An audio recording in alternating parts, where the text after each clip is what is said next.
Les data centers ont-ils un impact sur l'environnement? Lesquels sont-ils? Comment remédier à cet impact? Commençons par définir les termes de cette problématique. Qu'est-ce que le data center? Le mot anglais pour centre de données. Mais c'est surtout un lieu regroupant un grand nombre de serveurs informatiques en réseau. Généralement utilisé par les organisations et les entreprises pour le stockage, le traitement ou la distribution à distance de grandes quantités de données. La fameuse data. Notion bit. Quelques notions à connaître. Le bit est une information informatique. Le langage de communication informatique est appelé binaire. Il ne comprend dans son dictionnaire que 2 mots, qui sont en réalité 2 chiffres, 1 et 0. Le bit est donc un message transmis par le biais d'un octet. Octet. C'est un moyen de transport pour le bit. L'octet va traduire les bits vers le récepteur d'information.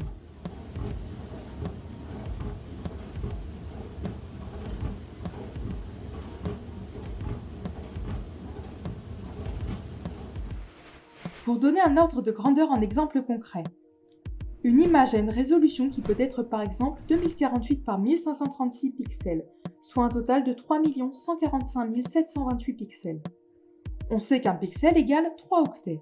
Donc notre image pèse 3 fois 3 145 728 octets égale 9 437 184 octets. En comparaison, un mail ne contenant que du texte pèse entre 20 à 60 kilooctets. Il peut contenir une ou plusieurs pièces jointes à une limite de 25 mégaoctets. Impact. Leur impact écologique, qui était encore minime il y a 15 ans, représente désormais 1% de la consommation électrique. Un seul data center consomme autant d'électricité que 30 000 habitants européens. Ainsi, les 187 centres de données présents sur le territoire français en 2020, d'après Data Center Cloud, consomment environ 10% de térawattheure. L'utilisateur en lui-même est responsable de 50% des gaz à effet de serre d'Internet.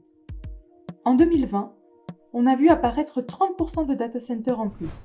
Il est donc nécessaire de sensibiliser les internautes sur leur impact écologique et sur les gestes permettant de réduire leur empreinte carbone. Les data centers sont responsables de 2% des émissions mondiales de CO2 et 1,5% de la consommation électrique, ce qui correspond à la production de 30 centrales nucléaires dans le monde destinées uniquement aux data centers. On a aussi dans les composants électroniques des métaux rares utilisés pour leur fabrication. Le procédé d'extraction de ces métaux utilise des techniques destructives pour la flore, mais aussi des produits chimiques qui sont encore mal collectés et recyclés. À la fin de leur cycle de vie, les composants électroniques sont généralement jetés dans des décharges sauvages, comme en Asie. D'après cet article, 29 000 gigaoctets d'informations sont publiées chaque seconde. Pour se faire une idée de l'impact écologique, les mails d'une société de 100 personnes génèrent une pollution annuelle égale à 14 allers-retours Paris-New York. Et 10 000 mails stockés sur une boîte mail pendant 1 an correspond à un voyage Paris-Marseille en voiture. Quelle solution? Une réflexion est apportée sur les composants vieillissants dans les data centers, ventilateurs, baies, câbles. Réfléchir sur la sélection des matériaux pour les divers processus. Les emails. Plus de 12 milliards de mails sont envoyés chaque heure dans le monde, émettant au total 50 gigawattheures, soit la production électrique de 18 centrales nucléaires pendant 1 heure. L'envoi d'un mail avec une pièce jointe de 1 mégaoctet dégage 19 grammes de CO2. Sa consommation électrique est équivalente à celle d'une ampoule pendant 1 heure. Réduire la consommation. Essayez de stocker beaucoup moins d'informations sur les drives, mais plutôt sur des disques durs physiques. Mettre des systèmes de veille sur les serveurs lorsque ceux-ci ne sont pas indispensables. Réutiliser l'énergie dégagée des data centers. Récupérer la chaleur émise par les data centers pour la distribuer dans les foyers et bâtiments d'une ville, afin de chauffer ceux-ci en période de grand froid. Ainsi, cette chaleur n'est pas perdue en vain, mais renouvelée. Cette méthode est déjà utilisée en France à Aubervilliers et à Marne-la-Vallée, où une partie de la chaleur des data centers sert à alimenter un réseau de chaleur pour l'un et chauffer des serres pour l'autre. L'objectif serait que tous les data centers français et mondiaux soient équipés de ces nouvelles technologies très innovantes. Moi, je m'appelle Romuald Priol, je suis développeur informatique, donc je suis co-lead d'une équipe pour une agence, une USN qui s'appelle PX à Lyon. Donc je fais du développement informatique côté back, côté front, je m'éclate là-dedans. Et je suis aussi un des membres référents de greenIT.fr et du collectif Conception numérique responsable, qui est un collège de greenIT.fr. Le Green IT, qu'est-ce que c'est? En fait, c'est un mouvement qui permet de créer des concepts qui permettent de rendre le numérique plus green, entre parenthèses, beaucoup plus vert, en essayant de faire que le numérique ait le moins d'impact possible sur la planète, sur la biodiversité et sur toutes ces choses-là. Le Green IT existe depuis plus de 17 ans. En fait, c'est Frédéric Bordage, qui est le monsieur Green IT en France, qui a créé le site greenIT.fr il y a un peu plus de 17 ans et qui a instauré, on va dire, toute cette mouvance de Green IT avec l'éco-conception et tout ce qu'on peut connaître derrière, numérique responsable, IT for Green, Green for IT, IT for Good, Good for IT et tout ce qui en découle. Beaucoup de personnes parlent des émissions de CO2. C'est vrai que les émissions de CO2 peuvent être, trop d'émissions de CO2 peuvent être dangereuses pour la biodiversité et la planète, sauf que le CO2 en lui-même n'est pas dangereux. Le CO2, il permet aux plantes de grandir et il est naturel aussi. On rejette du CO2, le CO2 peut être absorbé et ainsi de suite. Ce qu'il faut savoir, c'est qu'en fait, il n'y a pas que le CO2 en polluant. Il y a beaucoup d'autres gaz qui sont plus graves que le CO2 pour l'atmosphère et pour le réchauffement climatique. Par exemple, vous avez le méthane, qui est un gaz à effet de serre, qui a un pouvoir, qui a une équivalence, je ne sais plus combien, je crois que c'est une équivalence 4 ou 7 en matière d'équivalence CO2, donc qui est 4 fois plus mauvais pour l'atmosphère que le CO2. Vous avez aussi le triofluorure d'azote, qui est par exemple, c'est un gaz qui est très utilisé dans la création des écrans. Et ça, c'est un gaz relâché dans l'atmosphère qui est 17 000 fois plus impactant que le CO2. Donc pour 1 gramme de triofluorure d'azote, en fait, c'est 17 kg de CO2. Quoi. Donc vous voyez, c'est pour ça qu'on parle dans équivalence CO2. L'équivalence CO2, c'est un terme qui a été créé par le GIEC il y a, ça fait 3 ou 4 rapports en arrière, donc ça fait peut-être une dizaine d'années, pour pouvoir mettre au même niveau toutes les différentes sources de pollution qu'on peut avoir sur Terre. Ce sont des traces numériques que l'on peut stocker sous différents formats. C'est-à-dire qu'on peut avoir de la donnée qui soit généralement numérique, donc on peut avoir un fichier qui soit de la donnée. Un fichier, ça peut être tout et n'importe quoi. On peut avoir des fichiers DSV, des fichiers CSV, des fichiers son, des fichiers audio, des fichiers en vidéo, mais aussi, on va dire, d'autres sources de fichiers et de la donnée brute, à l'état brut, qu'on peut stocker en serveur de données. Donc les données que l'on a sur nos bases de données sont aussi de la donnée qu'on stocke, et sur ces bases-là, on peut avoir tout type de données. On peut avoir les données, on peut avoir nos données à nous, il y a toutes les transactions bancaires qui sont sur ces sites, il y a toutes les transactions bancaires qui sont de la donnée, il y a toutes les transactions qu'on peut avoir sur les services médicaux qu'on a sont aussi de la donnée, tout ce qu'on voit dans la rue en matière de vidéosurveillance ou autre, ça aussi c'est de la donnée. De la donnée, au fait, il y en a de plus en plus dans le monde, on est de plus en plus connectés, et c'est des choses qui explosent depuis une dizaine d'années. Les data centers, c'est environ 17% de la consommation d'énergie finale, donc d'électricité mondiale, et c'est environ 8% de la consommation des ressources abiotiques au niveau mondial.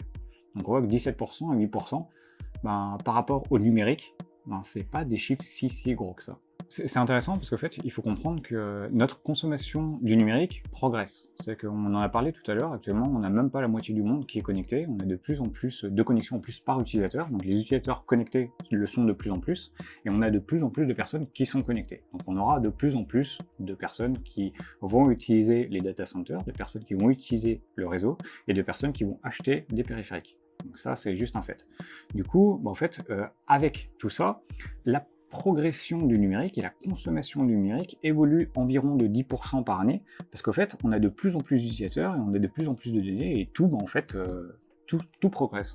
On a un monde de plus en plus connecté, ce qui n'est pas forcément mal pour plein de raisons, mais ce qui n'est pas forcément bien aussi pour plein de raisons, notamment écologiques. Si on trouve des solutions pour consommer moins, j'aurais tendance à dire que l'impact va baisser. Si on regarde les courbes des data centers actuellement, il faut savoir que les data centers, ils polluent juste un tout petit peu plus qu'avant. Donc au début, on pensait qu'en fait, il n'y avait pas de régression, que les data centers en fait, polluaient autant qu'avant, donc que la courbe était plane. On a des statistiques et des rapports qui nous prouvent qu'en fait, maintenant, les data centers polluent un tout petit peu plus qu'avant. Par contre, ils agrègent beaucoup plus de données qu'avant. Donc pour la même donnée, en fait, il pollue vachement moins. Donc ça fait que la consommation du data center, en fait, décroît. Ensuite, si on arrive à trouver des choses qui nous permettent de consommer moins, de consommer encore moins et d'optimiser tout ça. Donc qu'on arrive à avoir des entreprises qui hébergent moins de données ou des données qui sont encore plus optimisées, qu'on arrive aussi à faire encore baisser en fait la consommation des data centers, parce que mine de rien, il y a des choses qui existent, il y a des choses qui évoluent. Si on arrive à consommer moins dans l'idée, qu'on arrive à avoir moins de données sur nos data centers, peut-être que ça irait un peu mieux. Et je dis bien peut-être parce qu'il faut comprendre qu'actuellement, il n'y a que la moitié du monde qui est connecté. Actuellement, on a 51% de la planète qui n'est pas encore connectée à Internet. Donc du coup, on va avoir une augmentation de la data dans les années à venir, et il faut voir que cette baisse et cette augmentation de l'efficience, donc le fait qu'on soit plus efficient sur la consommation de données, sur la consommation des data centers, sur le numérique, sur le fait que peut-être qu'un même microprocesseur pourra faire beaucoup plus de traitements pour les mêmes ressources utilisées, toute cette efficience, elle sera aussi mise en mal par le fait que dans les années à venir, on aura de plus en plus de personnes qui vont être connectées, et donc de plus en plus de personnes qui vont aussi transmettre de la donnée sur les data centers. Donc peut-être qu'on trouvera des moyens d'être encore plus efficient, mais avec cette évolution, soit on va être stable, soit on va encore continuer d'augmenter au fur et à mesure.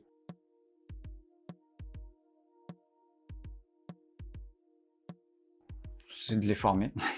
Si on pouvait déjà former la population et former, on va dire, les personnes qui sont issues des écoles, tout simplement, pas que les écoles d'informatique, mais toutes les écoles, en expliquant ce qu'est la data, à quoi sert la data et comment interagit la data, sont des choses qui ne sont pas très complexes à comprendre. Enfin, c'est très simple de comprendre qu'au fait, toutes les interactions qu'on a avec le numérique, et pas que, créent de la donnée, et cette donnée, en fait, elle peut être utilisée soit par une personne bienveillante, soit par des personnes malveillantes, soit par des personnes neutres, mais qui se foutent du type de données récupérées et qui récupèrent trop de données. Donc tout ça, c'est des choses juste en formant les gens, juste en leur expliquant, on va dire, les incidences qu'ont leur interaction sur le réseau, sur le numérique, les gens peuvent par eux-mêmes prendre conscience de ce qu'est la data et de comment utiliser la data, et peut-être remettre en question leur pratique et revoir leur stratégie d'interaction avec le numérique. Oui, totalement. Déjà, on en a parlé, le fait d'essayer de réduire la climatisation. C'est ce qui va faire diminuer principalement l'empreinte carbone des data centers. On peut aussi donner une seconde vie à toutes les pièces des data centers. Ça fait que lorsqu'on a des pièces qui sont en fin de vie, au lieu de les jeter à la poubelle ou de les bénir, on peut les donner à des associations ou à d'autres personnes pour pouvoir prolonger la durée de vie des infrastructures qu'on a. On peut aussi, en matière de data center, éviter d'utiliser la clim, mais certains types de clim aussi. Il faut savoir qu'il y a beaucoup de clim qui sont utilisés avec des F-gaz, avec des gaz qu'on appelle les F-gaz. Donc ce sont des gaz qui émettent, qui ont un pouvoir sur l'effet de serre qui est catastrophique, qui peuvent être plus de 11 000 fois celui du CO2. Donc ne pas utiliser ce type de gaz, d'ailleurs il y a des normes qui ont été promulguées par l'Union européenne pour éviter aux data centers d'utiliser ce type de gaz, va réduire l'impact écologique du data center. La consommation de données aujourd'hui, elle peut être limitée de différentes manières. Déjà, personnellement, on peut tous et toutes limiter notre consommation de données, par exemple, en regardant moins de vidéos, en regardant des vidéos en baissant la qualité. Si on a l'habitude de regarder des vidéos en qualité, peut-être pas Full HD, Full HD c'est pas mal, mais en 4K ou en 2K, alors qu'au fait, on a juste des appareils qui sont petits, autant limiter en 720p ou en Full HD. Ça diminuera beaucoup la consommation de data parce qu'au fait, la bande passante va se trouver vraiment impactée par le fait que le fichier est beaucoup plus petit. Donc, en plus, ça ramera moins. Et en plus, sur Netflix, quand on n'est pas en 4K, c'est moins cher. On peut aussi essayer de limiter notre présence sur les réseaux sociaux, ou notre présence ou nos partages de vidéos, d'images trop lourdes, ou de choses qui ne sont pas forcément utiles à toutes les autres personnes. On peut limiter les gifs, on peut limiter plein de petits trucs qui vont faire que en fait, notre consommation de données va être réduite. On peut aussi éteindre certaines choses. Par exemple, déconnecter ou éteindre, programmer son Wi-Fi pour l'éteindre la nuit, ou programmer sa box pour l'éteindre la nuit. Ça enverra moins de données, parce qu'en fait, tes données sont envoyées en permanence, ça enverra moins de données, et en plus, écologiquement, vous allez gagner en électricité, parce qu'une box, ça consomme quand même beaucoup. Il faut savoir que actuellement, par exemple, lorsqu'on est sur un site internet, il y a des sites qui sont très bien conçus. Donc en performance, ils sont plutôt pas mal, ils sont plutôt actifs et réactifs. Par contre, ils sont très actifs, ils sont réactifs et sont performants sans pub. Il y a beaucoup de navigateurs internet actuellement, comme Brave, qui a été créé par le créateur de JavaScript, qui est basé sous Chromium, qui permet de désactiver nativement tout ce qu'on appelle les ads. Donc les sort parts, les ads, les parties tierces, qui sont, on va dire, tous les petits bouts de JS qui vont récupérer vos données, donc les trackers, et la pub et tout ça. Et en bloquant tous ces ads, on peut voir que ça diminue drastiquement le poids des pages internet. Donc il y a des pages internet qui existent où, au fait, sans les ads, ça fait quelques kilooctets, donc ça fait 400, 500 kilooctets, donc c'est plutôt pas mal. Vous rajoutez les ads et toutes les pubs qui chargent, et là vous arrivez à 1,2, 2 mégas. Donc vous multipliez par 4, par 5 le poids d'une page internet, juste avec tous ces trackers et tous ces traceurs qui vont récupérer de la data pour les entreprises. Alors que la data utilisée par cette entreprise, ça peut être pertinent, ça peut être intéressant, mais généralement, en fait, il y a juste 2 ou 3 champs qui sont utilisés, et tout le reste est récupéré, mais sans vraiment l'exploiter. Donc on récupère tout en big data, mais on n'exploite pas grand chose, et ça augmente le poids de nos pages internet, et c'est pas forcément clean.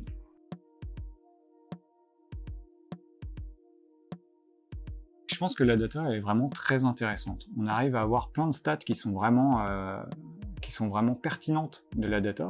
On arrive à savoir, en fait, par exemple, où vont les gens, que font les gens, où est-ce que se déplacent les gens, et à partir de ça, on peut aussi voir, en fait, ce qu'il est possible d'améliorer. Par exemple, si on voit que tous les gens utilisent un GPS pour faire 3 km en centre-ville, on va peut-être ouvrir une nouvelle ligne de tram sur ces 3 km pour éviter les gens de prendre leur voiture et de faire un tram. Ça, c'est de la donnée qu'on peut avoir via le numérique, qui est intéressante parce qu'elle va dans le bon sens, et écologiquement, elle va nous faire progresser. Ça, c'est plutôt chouette. Ensuite, on a la data, on va dire la data un peu moins éthique, qui, elle, peut être redoutable. On a par exemple le cas avec Google, évidemment. Google développe et essaye de créer des voitures, donc les voitures autonomes de Google, et ces voitures-là, au fait, le truc, c'est que Google a toutes nos données, vraiment. Enfin, vous avez un compte Gmail, vous utilisez le service Google, Google, c'est tout de vous. Google vous connaît même mieux que vous-même. C'est dur à dire, mais c'est vrai, les algos qu'on a actuellement sont vraiment très pointus, et généralement, on arrive à avoir des algorithmes qui nous disent, en fait, il est telle heure, généralement, tu as besoin de ça, en fait, va faire ça. En fait, oui, j'en ai besoin.